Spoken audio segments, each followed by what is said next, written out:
તમને શું લાગે ત્યારે કે તમને સ્ટેજ પર તોફાન કરવા મળશે, ફિલ્મમાં તોફાન કરવા મળશે, મસ્તી કરવા મળશે અને સિરિયસ એક પાત્ર આપી દીધું તમને? ના ના ના, એવું જરાય નથી કે તોફાન કરવા મળશે. તોફાન કરવાના પૈસા નહોતા, ટાઈમ નહોતો.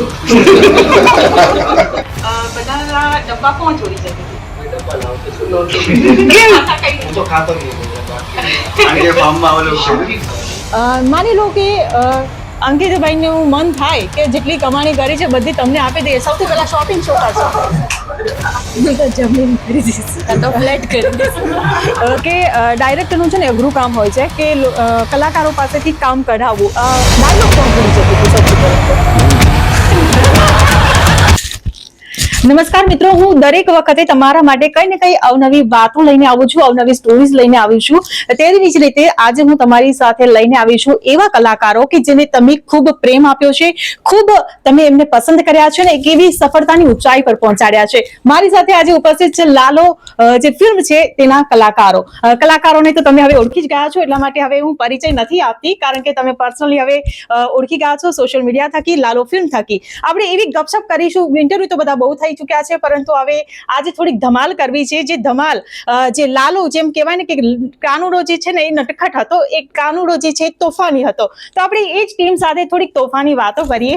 સૌથી પહેલા શ્રુહદભાઈ, જે રીતે તમને આ પાત્ર મળ્યું લાલો, જેમ એક ઇમેજ છે કે લાલો એટલે તોફાની લાલો, તમને શું લાગ્યું ત્યારે કે તમને સ્ટેજ પર તોફાન કરવા મળશે, ફિલ્મમાં તોફાન કરવા મળશે, મસ્તી કરવા મળશે અને સિરિયસ એક પાત્ર આપી દીધું તમને? ના ના ના, એવું જરાય નહોતું કે તોફાન કરવા મળશે. તોફાન કરવાના પૈસા નહોતા, ટાઈમ નહોતો. કરણભાઈ, સ્ટેજ પર કેવું હોય કે કામ બહુ બધું હોય એટલે ભૂખ પણ બધી બહુ લાગે. બધાના ડબ્બા કોણ ચોરી જતું હતું? કોઈ ડબ્બા લાવતો જ નતો. તો ખાતા કઈ હું તો રીતે? ખાતો જ નતો, એટલે બાકી હા સાહેબ હું બહુ. હવે અંકિતભાઈ, જે રીતે આખી સ્ટોરી બધાએ જોઈ છે, લાલો એટલે સિરિયસ મેસેજ આપ્યો છે તમે, એક બહુ જે સાદગી બતાવી છે, શ્રદ્ધાનો વિષય લઈને આવ્યા છો. એવું તમે ધાર્યું હતું કે આટલી મોટી કમાણી થઈ જશે? ના, પહેલી પિક્ચરમાં આવડું મોટું થશે નહોતું વિચાર્યું, પણ એવું વિચાર્યું હતું કે હા આપણે કોક વાર આવું કંઈક કરશું. આ તો પહેલી પિક્ચરમાં જ થઈ ગયું. રીવાબેન, હું તમને પૂછું કે જેટલી કમાણી કરી છે અને બહુ વાવાઈ થઈ ગઈ છે, માની લો કે અંકિતભાઈનું મન થાય કે જેટલી કમાણી કરી છે બધી તમને આપી દે, સૌથી પહેલા શોપિંગ શું કરશો? હું તો જમીન ખરીદીશ, તો ફ્લેટ ખરીદીશ. તો કરણભાઈ, તમને એવી ઈચ્છા ખરી?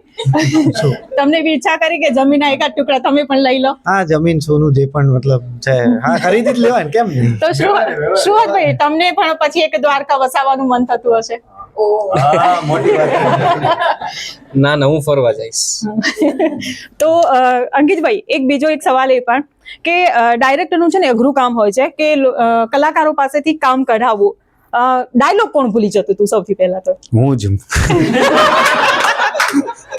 મને ના ના, પણ સાચી ને ડાયલોગ હકીકત એ લોકો કહેતા કે હાલો તમે બોલો, તમને ખબર છે, તમે એક્ટર છો, હું જોઈશ કે બરોબર છે કે નહીં. પણ સાચું પૂછો એવું જ હતું ને ડાયલોગ. હું એટલે પૂછતો કે આ બરોબર છે ને ડાયલોગ? તો કે હા બરોબર છે. કે ડિરેક્ટર હું છું? તું કીધું ના તમે જો. એટલે બહુ બધી મસ્તી કરી છે. અંકિત, માફ કરજો, કરણભાઈ, જે રીતે પાત્ર જે તમને આપ્યું છે, તમારું નામ પણ લાલો, આમનું પણ નામ લાલો.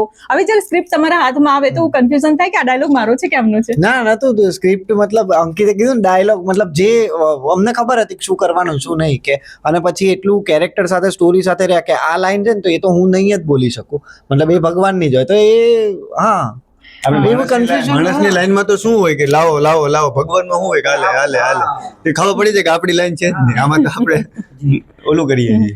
તમને કેવા અનુભવો રહ્યા? બહુ જ જબરજસ્ત અનુભવ રહ્યા. એટલો બધો આનંદ યાદગાર અનુભવ? આવ્યો કે એટલો બધો આનંદ આવ્યો કે ગુજરાતીમાં આવું સરસ પિક્ચર બનાવ્યું એ લોકોએ, અને સાહેબ ગુજરાતનું નામ રોશન કરી દીધું. ક્યારે આ પ્રકારનું આટલું સરસ સક્સેસફુલ પિક્ચર મેં જોયું નથી મારી કેરિયરમાં. એટલું સારું પિક્ચર બનાવ્યું અને એ લોકોને ખૂબ ખૂબ અભિનંદન આપું છું અને ઈચ્છું છું કે આવા જ બીજા પિક્ચર બનાવો અને ગુજરાતનું નામ રોશન કરો. હાજી બિલકુલ. રીવાબેન, તમારું જે પાત્ર છે એક પત્નીનું પાત્ર છે, બરાબર? હવે મોસ્ટ ઓફ ધ બધા કેવું એ પત્ની હોય ને એટલે પતિની કંઈક ભૂલ આવે ને તો ખખડાઈ નાખે. તમને ઓન સ્ટેજ તો મોકા મળ્યા જ હશે, પણ ઓફ સ્ટેજ મતલબ કે કેમેરા પાછળ એવા મતલબ જ્યારે તમે શૂટિંગ કરતા હો, એક્ટિંગ કરતા હો, તો અંકિતભાઈની કરણભાઈની કોઈ એવી વાતો કે જેમાં તમે એમને ખખડાઈ નાખ્યા હોય? ના કઈ નહીં. સીનમાં જેટલું ખખડાવાનું હતું તો પછી બધું ખખડાવાનું ત્યાં જ નીકળી જતું. તો આ હતા લાલો ફિલ્મના કલાકારો. બહુ બધાની રિક્વાયરમેન્ટ છે કે હવે લાલો 1 તો બહુ ધૂમ મચાવી દીધી છે. હવે રાહ જોવાની છે કે લાલો ફિલ્મ 2 ક્યારે આવે છે. તો તમે બધા મને ખાલી એક આન્સર આપી દો કે લાલો 2 કૃષ્ણની ઈચ્છા હશે ત્યારે આવી જશે. Thank you. જય દ્વારકાધીશ.